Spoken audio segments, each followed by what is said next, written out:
encontrei-a uma vez, mas assim, de repente, não é? Como uma vez que fui a Santiago de Compostela, com os meus pais, muito antes, com os meus pais, fomos para o hostal, e estava no hostal os pais e a minha mulher e a irmã Luísa. Foi em 55? Foi assim um encontro no hotel, e tal, depois nunca mais eu vi. A não ser mais tarde, porque ela entrou para o curso depois da Luísa. Como estudante de pintura na Escola de Belas Artes, eu era assistente de arquitetura. E, portanto, aí conhecia, porque tínhamos amigos comuns, particularmente uma muito amiga dela, que era a Luísa Brandão, a família Brandão. E, portanto, enfim, nós fazíamos uns encontros ao fim de semana, coisa assim, sempre, na Foz ou no Porto, assim. E, portanto, aí conhecia melhor. Quando eu a conheci, teria 20 anos. Portanto, foi de uns 3 anos mais tarde. Casou com 21 anos. Era o grupo conhecido por Canzoada. Era Alves Costa e a Luísa Brandão, o Zé Grade, o Alcino Soutinho, que era solteiro, casou depois, o Alcino Soutinho. E assim mais uns tantos, toda a gente em volta da Escola de Belas Artes. E depois outros da Foz e assim, outras pessoas. Mas o grupo é que era muito coeso e tive algumas viagens fizemos juntos. E já depois de casar fiz a viagem a Marrocos e uma viagem grande à Itália, um mês em Itália,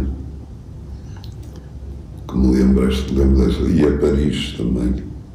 Mais que ver com outra, que era muito amiga, que era Clara Menezes. Fomos a Paris de comboio. Isso deve ser em Moledo, porque nós íamos às vezes passar uns dias, vários anos, para passar uns dias em casa do Alexandre, ou uma vez aluguei uma casa, e foi com o Álvaro e a Joana, e eu ia ao fim de semana, fazia uma bordadeira lá a casa, chegava às 9 da manhã, chegava a bordadeira, ela dirigia, era uma bordadeira muito boa, fazia os desenhos, deve haver desenhos ainda, de certeza que ela embaixo de alguns, e depois ou dava às pessoas amigas, ou vendeu alguns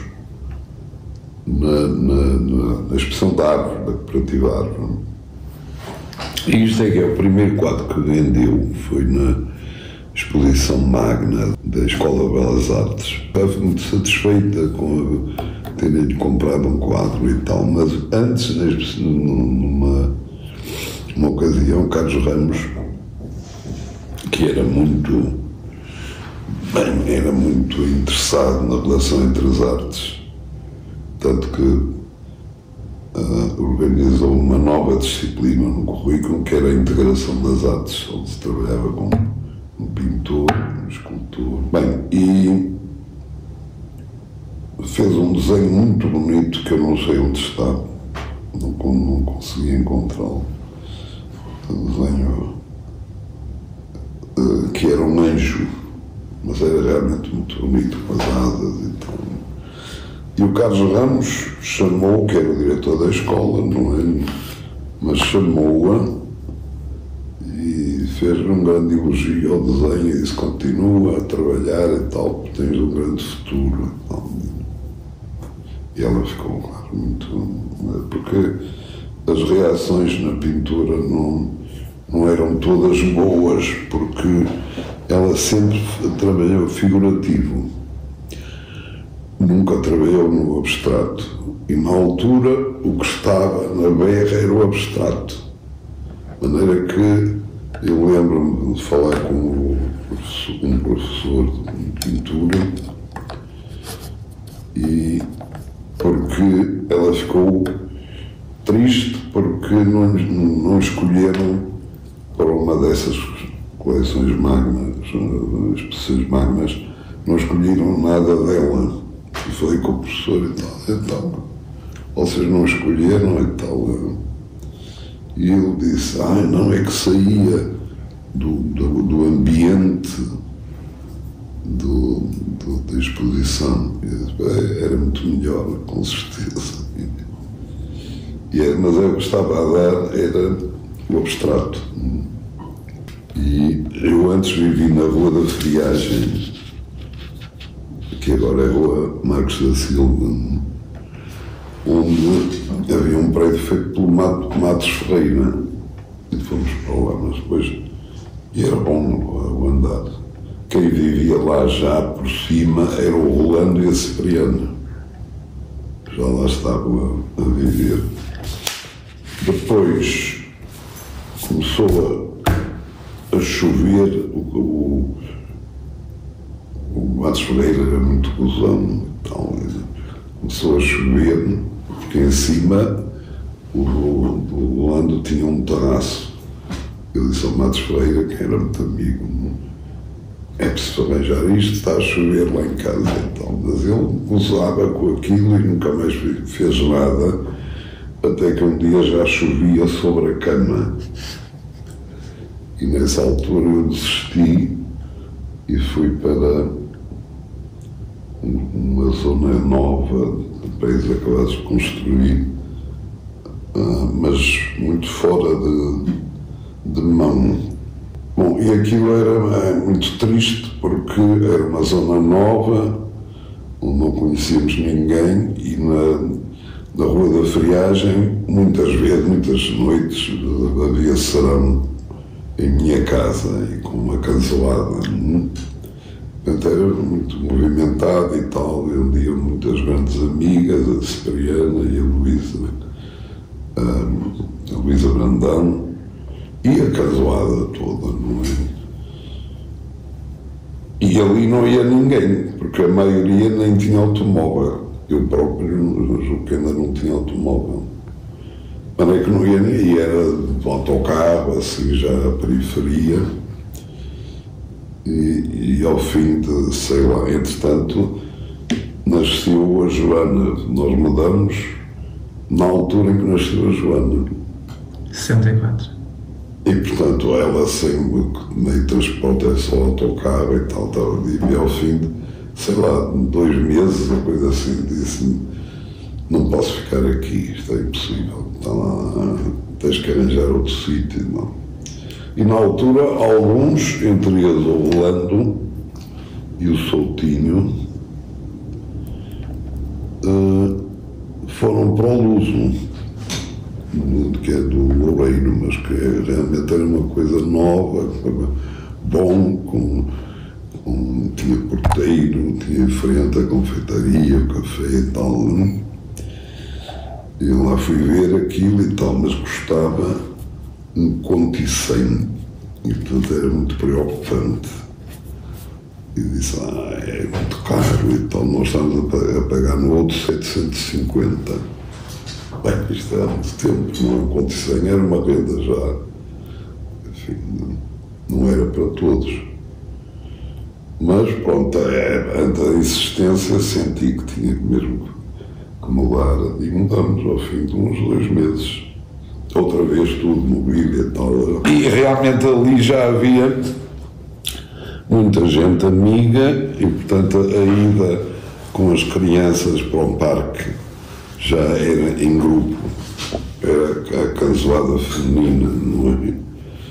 Porque vivia lá o Rolando num outro bloco, o Soutinho, o Estamaral, e outros conhecidos, o escultor Gustavo Bastos, o Chartes também, tinha lá, não vivia, mas tinha lá ateliê, e tratar das crianças, e dar às crianças, havia um grupo de mães E, portanto, era mais divertido, mais aberto.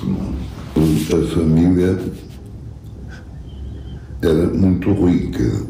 Do lado da minha sogra, que era a grande figura daquilo, era o Henrique Marinho e o pai do Henrique Marinho. O pai do Henrique Marinho era um tecelão. Depois veio uma família de Lisboa e convidou, porque ele era muito trabalhador. E pronto, fizeram sociedade e aquilo chegou era a mais importante fábrica aqui no Porto. E o filho, o Henrique Marinho, também era muito trabalhador e tal, levava aquilo a sério. Os filhos, a terceira geração, nenhum foi para a fábrica do Henrique Marinho. E o irmão da Totó também não foi. É médico. Mas muito mais tarde, eu comecei com a preocupação de os desenhos, porque aqui estavam muito bem guardados, estão para durar muito, mas eu é que não estou para durar muito. De maneira que fiquei muito satisfeito quando houve, e fiquei aliviado quando houve a possibilidade da doação à Gulbenkian, onde já esteve exposto, e depois em Serralves, onde vai haver esta organização em que você está a participar. E depois ainda tive a oportunidade, mas isso já depois do seu desaparecimento, umas exposições em Berlim, em Zagreb, em Madrid, em Dubrovnik. Consegui realmente alguma divulgação. Mas agora o facto de estar no Serralves é que é importante, não é? Claro que houve uma altura em que via desenhos de tal qualidade que disse não vale a pena estar a fazer desenhos, e indiretamente teve influência em concentrar-me mais na arquitetura, no trabalho de arquitetura, e também porque começou a aparecer trabalho de arquitetura importante, não é? Mas depois voltei a desenhar, desenho muito porque liberta deste mundo difícil da arquitetura. Não? Mas se teve influência, não sei, teve com certeza, mas eu todas as influências que tenho tido em arquitetura também, não há uma transposição direta, estão cá dentro, não é? E no fundo vivi a produção desses desenhos e portanto, seguramente que teve influência. Se desenhava para aí 20 no mesmo dia, pronto, pegava na paninha, e muito bem compostos, muito bem enquadrados nas páginas, que é uma grande qualidade dos grandes desenhadores, que é a ocupação, o modo como é ocupada a página. Mas não era nada programado, aquilo saía assim. Desapareceu o caderno com os desenhos feitos na aula. Era o Alberto Souza, que era médico e que dava as suas aulas e tinha na sala um homem, os músculos e um esqueleto também. E ela realmente interessou-se muito por isso, e daí estudou a fundo. Fez muitos desenhos, há outros que são de expressão, as diferentes expressões, uma cara a rir, uma cara a chorar, etc, etc. Portanto, aí empenhou-se muito e teve seguramente, foi uma preparação ótima para a expressão nas figuras que fazia, não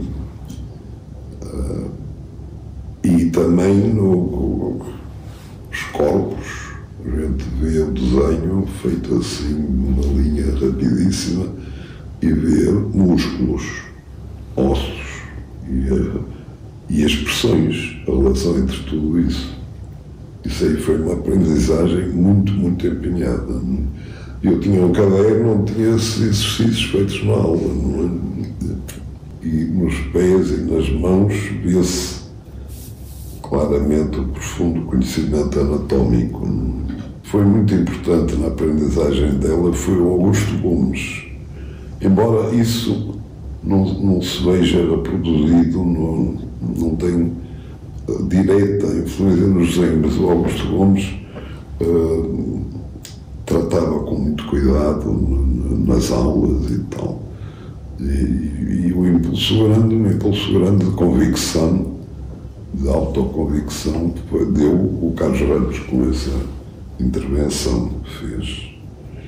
E depois colegas também, o Quadros muito, o Ângelo naturalmente, mas não via diretamente essa influência projetada nos desenhos. São muito pessoais, mas claro que têm essa carga de aprendizagem ou de conhecimento. Não encontra nada daquela época similar, tivesse vivido mais e apanhasse a época da Paula Rego, que teria outra projeção. Vimos muita coisa, até museus das cidades, mas muitos museus, e ela aí interessou-se muito, claro, naturalmente. Aliás, nas cartas, eu nem conhecia esta carta, mas bem a referência a ver-se. E depois lembrei-me, ao ler esta carta, que realmente no Giotto, em Pádua, que foi um deslumbramento.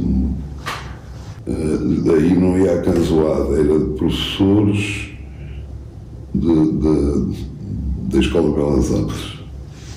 E iam as mulheres também, quem era casada e tal. Tivemos 15 dias em Veneza, maravilhosos, num hotel ali em frente à estação Caminho de Ferro. Isso foi muito bom. Agora, desta vez tivemos, julgo que em Veneza outra vez, Florença, Milão, Pisa, e depois julgo que não fomos mais para o sul, Génova também. Portanto, viemos para o norte, fomos de automóvel, cada casal levava o seu carro, portanto entramos no norte, sul de França, onde parámos em Nice, e lá foi ótimo, com banhos de mar, etc. Né? E depois entramos e fomos a Génova. A Veneza talvez não tínhamos ido. Génova, Milão, Pisa, e julgo que não fomos mais para o sul, não chegamos a ir a Nápoles. Mas foi uma viagem calma, não era assim a correr 2 dias, coisa assim. Não, ela gostou de tudo, estava muito bem disposta. Em Florença encontramos a Luísa, que ia noutro grupo. À noite, muitas vezes, era, quando reuníamos em grupo, era música. Houve essa altura que era o jazz e tal, o Burbank, grande sucesso. Vimos o Modern Jazz Quartet no Coliseu e tal, íamos assim ao cinema. Eu à noite, uma época, ia vir um trabalho, não sei já o que era, e à noite para o escritório. E uma ocasião ela pediu-me para ir também, porque queria desenhar os tais períodos em que lhe apetecia desenhar, depois estava muito tempo sem desenhar nada. E ela e a Luísa Brandão. Eu ainda devo ter aí alguns linóleos da Luísa Brandão lá nos arquivos em baixo. E depois, olha, é o que eu descrevo aí, que é fantástico, era sem desenho, fazia também uma noite, sei lá, 4, pelo menos fazia, não é assim. Eu, uma altura, tinha encontrado uma prensa aí no antiquário, e, portanto, com o rolo passava-se a tinta, e depois e estávamos aí até meia-noite, 1 hora, a trabalhar. Dormir era um problema. E por isso toda a gente ia em campismo. Eu nunca tinha feito campismo, nem eu nem ela.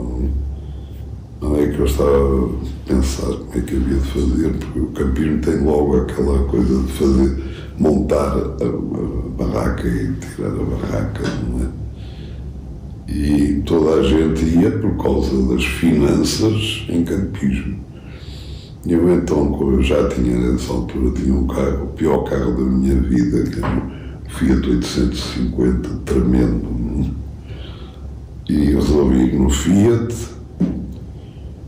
e comprei um pacote que havia uma barraca que ia no tejadilho, abria-se e tal, em princípio era ótima. Mas na primeira noite, que foi na primeira noite em Marrocos,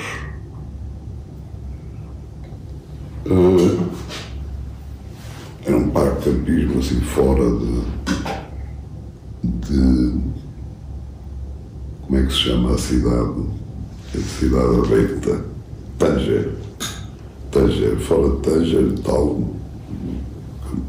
um campo, e vamos lá montar, lá abrimos a barraca, era muito prático, tinha uma escadinha e tal, mas começamos a ouvir animais, não sei que animais eram, uivos, toda a noite, em resumo, não conseguiu dormir. E passamos os dois a noite sentados no tejadinho, com os pés de fora, a abanar, não é? E pronto, e no dia seguinte lá atravessamos, fomos aos Algeciras, e eu disse, bem, isto não pode ser. Mais noites sem dormir é impossível. Já na anterior, que foi não sei onde, no sul de Espanha, já foi um desastre, não é? Mais noites sem dormir é impossível, e então tenho que ir para o hotel, lá comecei a contar as notas, a ver. Os hotéis em Marrocos eram baratos e razoáveis, não é? Depois com aquele clima e tal. E portanto, nós passamos o resto em hotel. E víamos os outros de manhã, embora calejados no campismo, muito chateados e tal. E depois repetiu-se na viagem à Itália também. Aí já não levei a barraca no tejadilho, assumi logo que ia para hotéis. E pronto, foram as férias fantásticas. Outros, amanhã, quando íamos ter com os outros ao parque de campismo, estava tudo a montar a barraca, mal disposto, alguns não dormiram bem. Então, não é que a viagem depois até ao fim foi muito bem, a não ser um aspecto, é que o carro constantemente começava a ferver, ainda era o tempo da água, não é? E estávamos constantemente a ter que parar, até que chegamos ao Atlas. E então eu disse aos meus companheiros de viagem, eu desisto, agora subir o Atlas, nem pensar, que é 4.000 metros, nem pensar e tal. Depois houve a volta das mulheres, que eram a minha mulher e a Luísa Brandão, disse, tens que ir, e estava desesperado o Zé Grado, porque o Zé Grado ia connosco, e no outro o carro já ia cheio, não tens que ir. Não tive outro remédio, sentei-me ao volante, liguei o carro, e o carro impecavelmente subiu o Atlas. Foi um mistério que eu nunca consegui decifrar. Mas depois, já na descida, ou já em plano e tal, outra vez a mesma cena, porque fomos até ao fim, depois daí ainda fomos a Mequinez e depois para a costa, para voltar aos Algeciras. Foi uma viagem fantástica, com peripécias, mas as peripécias é que ao vir, nós andávamos de tronco nu, e eu guiava descalço, porque estava muito quente, não é? Então, e aquilo era muito saboroso. Simplesmente o dinheiro tinha acabado. Estava nisto de desespero, bem, não podemos comer até Lisboa, então deram uma tirada. Lembro-me de meter a mão no bolso da porta e sai-me uma nota devia ser para essa me escudo, não havia euros. Bem, onde estamos safos e tal, quer dizer, deu para a gasolina e deu para um lauto almoço ou jantar, um almoço, acho eu, em Elvas. Isso comia muitíssimo bem, acabou bem, pronto. Mas foi sempre na corda bamba.